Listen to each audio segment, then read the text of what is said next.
Hello student, this is Rakesh sir, lecturer and motivational speaker. स्वागत करता हूं आपके अपने चैनल स्पेशल साइंस में। आई होप कि मस्त होंगे और पढ़ाई एकदम जोरों और शोरों से स्टार्ट कर दिए होंगे। आज की टॉपिक में हम लोग सेल के ऊपर डिस्कशन करेंगे। ये इतनी बेहतर टॉपिक है कि पूरे शरीर के फॉर्मेशन और उसके समस्त क्रियाओं को कंप्लीट करती है। आने वाले 9 से लेकर बहुत सारे ऊपर के जितने भी एग्जाम हैं, हायर एग्जाम जितने भी एग्जाम हैं, उन सब में यहां से क्वेश्चन पूछे जाते हैं। तो इस बात को ध्यान रखिएगा कि केवल जब आप 9 से स्टार्ट करते हैं तब से लेकर, अच्छा क्लास 8 में भी ये सारी टॉपिक्स हैं, तो क्लास 8 से शुरू करते हैं या उससे पहले से भी छोटी छोटी टॉपिक्स दी गई हैं। तो ये पूरी चीजें अभी समझ लीजिए। क्लास 8 से लेते हुए आप जितने एंट्रेंस एग्जाम आप फेस करेंगे, वो चाहे कोई टीचर लेवल का हो या उससे अपर लेवल का हो, सेकेंड ग्रेड में, थर्ड ग्रेड में जो भी आपके एग्जाम आते हैं, वो समस्त एग्जाम में यहां से क्वेश्चन पूछे जाते हैं। खास करके सेल की साइज है, कौन सी सेल बड़ी है, कौन सी छोटी है, उसके बारे में। तो आइए डिस्कशन करते हैं सेल के ऊपर। तो सेल को हिंदी में कहते हैं कोशिका। क्या कहते हैं बाबू? कोशिका कहते हैं। एक सेल मतलब होता है बेचना, एक सेल का मतलब होता है बैटरी, और एक सेल का मतलब होता है कोशिका। और हम कौन से सेल की बात कर रहे हैं? CELL वाले सेल की बात कर रहे हैं। इसका मतलब होता है कोशिका। बात करते हैं खोज की, उसके बाद डिफिनेशन की बात कर लेते हैं। कैसे कैसे खोज हुई, अगर एक बार दिमाग में बैठ जाएगा तो कभी स्किप नहीं होगा, खत्म नहीं होगा। आप ध्यान समझिए। रॉबर्ट हुक ने इसकी खोज की और पहले से सबमिट इसलिए किया गया है ताकि आपकी टाइम एक्सपेंड ना हो और आप कम समय में बेहतर करके दिखा सके। रॉबर्ट हुक नामक वैज्ञानिक ने 1665 ईस्वी में खोज की कोशिका की। कैसे की, इस बात को समझिए। उसने कार्क के बोतल में, कार्क नहीं समझ में आता है तो कांच समझ सकते हैं, कांच के बोतल में मधुमक्खी के छत्ते की नुमा संरचना देखी। मधुमक्खी का छत्ता देखे हैं? हाँ देखे हैं ना। मारे हैं ढेला? नहीं मारे हैं? मारी एक मन ने तो बहुत दौड़ाती है।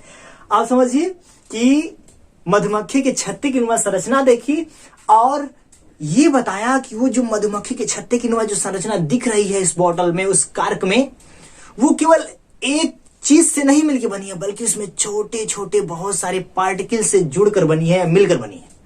और उस एक पार्टिकल का उसने अध्ययन किया और उसे नाम दिया सेल। किसने खोज की बाबू? रॉबर्ट हुक ने 1665 ईस्वी में एक कार्क के बोतल में। मैंने आपको बताया कि कार्क नहीं समझ पा रहे हैं तो कांच समझ सकते हैं, कांच से ही याद कर लीजिएगा कार्क। कांच के बोतल में मधुमक्खी के छत्ते की नुमा संरचना देखी और उसने कहा कि ये जो छत्ता बना हुआ है ये किसी एक चीज से नहीं मिलकर बना है, बल्कि छोटी छोटी बहुत सी इकाइयों से मिलकर बना हुआ है। तो उसने उस एक इकाई का अध्ययन किया और उस अध्ययन के बाद उसने क्या नाम रखा? सेल नाम रखा। आई होप कि छोटी सी कहानी आपके दिमाग में एकदम बैठ गई होगी। अगर हम परिभाषा की बात करें तो परिभाषा भी क्लियर कर लीजिए कि कोशिका, जब रॉबर्ट हुक ने खोज की तो उसने कहा कि जब पूरा अध्ययन हो गया उसके बारे में तो पता चला कि जितने भी जीवधारी हैं, चाहे हम हो, चाहे आप हो, चाहे हमारे पौधे हो, चाहे हमारे बैक्टीरिया हो, जितने भी जीवधारी हैं उनका पूरा जो शरीर बना होता है सेल से मिलकर बना होता है। किससे बाबू मिलकर बना होता है? सेल अर्थात कोशिका से मिलकर बना होता है। तो पहली डिफिनेशन तो यही बन गई कि कोशिका हमारे जीवन की सबसे छोटी इकाई है। बातें क्लियर हो रही है कि भाई हमारा शरीर किससे मिलकर बना है? सर सेल से मिलकर बना है, अर्थात सेल हमारे जीवन की क्या है? सबसे छोटी इकाई है। तो पहली डिफिनेशन यही क्लियर हो गई कि कोशिका हमारे जीवन की सबसे छोटी इकाई है। ये छोटी सी डिफिनेशन। और थोड़ी सी बड़ी देख लेते हैं। तो वैज्ञानिकों ने कहा कि पूरा जो हमारे शरीर की संरचना जो बनी हुई है, चाहे किसी पौधे की, आपकी, हमारी, किसी एनिमल्स की जो संरचना बनी हुई है, वो पूरी संरचना किससे मिलकर बनी हुई? कोशिकाओं से। और उसने कहा कि उस संरचना में कोशिकाएं निरंतर कार्य करती रहती है। तो दूसरी परिभाषा ऐसे बन गई कि कोशिका हमारे जीवन की संरचनात्मक, हमारे जीवन की संरचना कहां से हुई है? कोशिका से हुई है। और क्रियात्मक इकाई है। फिर से एक लाइन में समझिए, कोशिका हमारे जीवन की संरचनात्मक और क्रियात्मक इकाई है। निरंतर हमारे शरीर में कार्य होते रहते हैं। वो कार्य किसके अंदर होते हैं? कोशिका के अंदर होते हैं। तो इसीलिए कहा जाता है कि संरचना भी कोशिका बनाती है और निरंतर कार्य भी करती रहती है। तो इसीलिए बोला जाता है कि कोशिका हमारे जीवन की संरचनात्मक और क्रियात्मक इकाई है। खोज कब हुई? रॉबर्ट हुक ने की 1665 ईस्वी में। परिभाषा भी क्लियर हो गई होगी। आई होप कि आपको याद भी हो गया होगा जिस तरह से मैंने बेस बना के आपको समझाया। पूरे संसार में जब पूरी कोशिका की खोज हुई, विज्ञान का विकास हुआ, तो खोजा गया कि भाई दुनिया भर में सबसे छोटी कोशिका कौन सी है। ये एग्जाम की दृष्टि से बहुत इंपॉर्टेंट है। सबसे पूरे ब्रह्मांड में, सबसे पूरे अर्थ पे सबसे छोटी कोशिका माइकोप्लाज्मा है और माइकोप्लाज्मा की माप 0.1 म्यूएम माइक्रोमीटर है। क्लियर रहिएगा कि सबसे छोटी कोशिका माइकोप्लाज्मा, जिसकी साइज 0.1 माइक्रोमीटर है, म्यूएम है। अगर हम बड़ी कोशिका की बात करें तो बड़ी कोशिका भी हायर एग्जाम से लेकर लोअर एग्जाम सभी में पूछा जाता है कि सबसे बड़ी जो कोशिका होती है शुतुरमुर्ग के अंडे में उपस्थित होती है और इसकी साइज 170 mm है। बातें क्लियर रखिएगा। और ये एग्जाम के पॉइंट ऑफ व्यू से बहुत दोनों चीजें इंपॉर्टेंट है। ये हर एग्जाम में आप टीचिंग से लेते हुए second grade, third grade, fourth grade, किसी भी एग्जाम, रेलवे तक में ले लीजिएगा, यहां से क्वेश्चन जरूर आते हैं। इस बात को ध्यान रखिएगा और याद रखिएगा। तो बड़ी छोटी कोशिका दोनों हो गई, परिभाषा हो गई, खोज हो गई। कोशिका सिद्धांत की बात करते हैं। तो कोशिका सिद्धांत को थोड़ा सा समझ भी लेंगे। कोशिका सिद्धांत किसने दिया यह भी बता देंगे।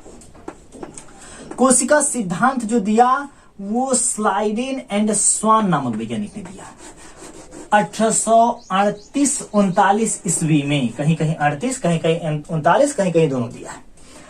1838-39 में स्लाइडेन और स्वान नामक वैज्ञानिक ने दिया और कोशिका सिद्धांत में यह बताया बाबू कि समस्त जीवधारियों का जो शरीर होता है वो कोशिकाओं से मिलकर बना होता है। कोशिका सिद्धांत में यही बताया गया कि जितने भी जीव हैं हमारे संसार में, वो चाहे छोटे जीव हो, चाहे बड़े जीव हो, चाहे जल के अंदर हो, चाहे स्थल पे हो, चाहे पौधे हो, चाहे जंतु हो, कुछ भी हो, उनका शरीर किससे मिलकर बना है बाबू? कोशिकाओं से मिलकर बना है। किसने बताया? स्लाइडेन और स्वान ने। उसने कहा कि प्रत्येक जीव की में जो कोशिका होती है वो उसकी क्रियात्मक इकाई होती है। दूसरी टॉपिक, इस बात को भी ध्यान रखिएगा कि उसने कहा कि जो कोशिकाएं होती हैं वो जीव की क्रियात्मक इकाई होती है, संरचनात्मक इकाई भी कह सकते हैं, क्योंकि जितने कार्य होते हैं निरंतर कोशिका में होते हैं। इसी के अकॉर्डिंग, सेल थियरी के अकॉर्डिंग ही बताया गया क्या कि प्रत्येक पुरानी कोशिका से नई कोशिका का निर्माण होता है। अर्थात जब कोशिका समाप्त होने वाली होती है तो अपने जैसे नई कोशिका को जन्म देके समाप्त होती है।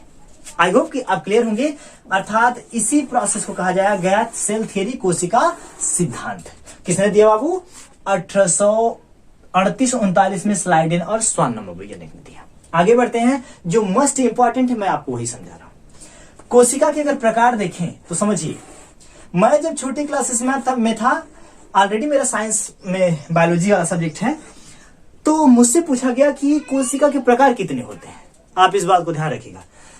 उस समय मेरी जो सेंसिबिलिटी थी एकदम शून्य हो गई थी और मुझे इतना याद नहीं आ रहा था कि यार प्रकार क्या होता है। कितने प्रकार हैं बाबू? 2 प्रकार हैं, एक प्रोकैरियोटिक सेल और दूसरा यूकैरियोटिक सेल। बातें क्लियर रखिएगा कि एक प्रोकैरियोटिक सेल और दूसरा यूकैरियोटिक सेल। प्रोकैरियोटिक का मतलब होता है, प्रो मतलब होता है प्रीमिटिव, और प्रीमिटिव का मतलब होता है पुराना। अब कैरियोट मतलब होता है न्यूक्लियस। कैरियोट मतलब होता है न्यूक्लियस अर्थात केंद्रक। हिंदी में समझे तो बाबू पुराना केंद्रक। अर्थात प्रोकैरियोटिक और यूकैरियोटिक में एक अंतर भी साथ साथ समझते चलिए कि प्रो का मतलब होता है प्रीमिटिव और कैरियोट का मतलब होता है न्यूक्लियस। अर्थात प्रीमिटिव का मतलब होता है हिंदी वर्जन पुराना और न्यूक्लियस का मतलब होता है केंद्रक, पुराना केंद्रक। अर्थात ऐसी कोशिका जिसमें या तो बहुत प्रीमिटिव केंद्रक हो, बहुत पुराना केंद्रक हो, या तो केंद्रक अनुपस्थित हो, तो ऐसी कोशिका को बोलेंगे बाबू प्रोकैरियोटिक कोशिका। और ऐसी कोशिका जिसमें केंद्रक पूर्ण रूप से विकसित हो, प्रेजेंट हो, डेवलप्ड हो, उसे कहेंगे यूकैरियोटिक कोशिका। एग्जाम्पल भी साथ ही साथ समझते चलिए। प्रोकैरियोटिक का जो एग्जाम्पल है वो बैक्टीरिया है बाबू, बस इसी को ध्यान रखिएगा, बैक्टीरिया या साइनोबैक्टीरिया।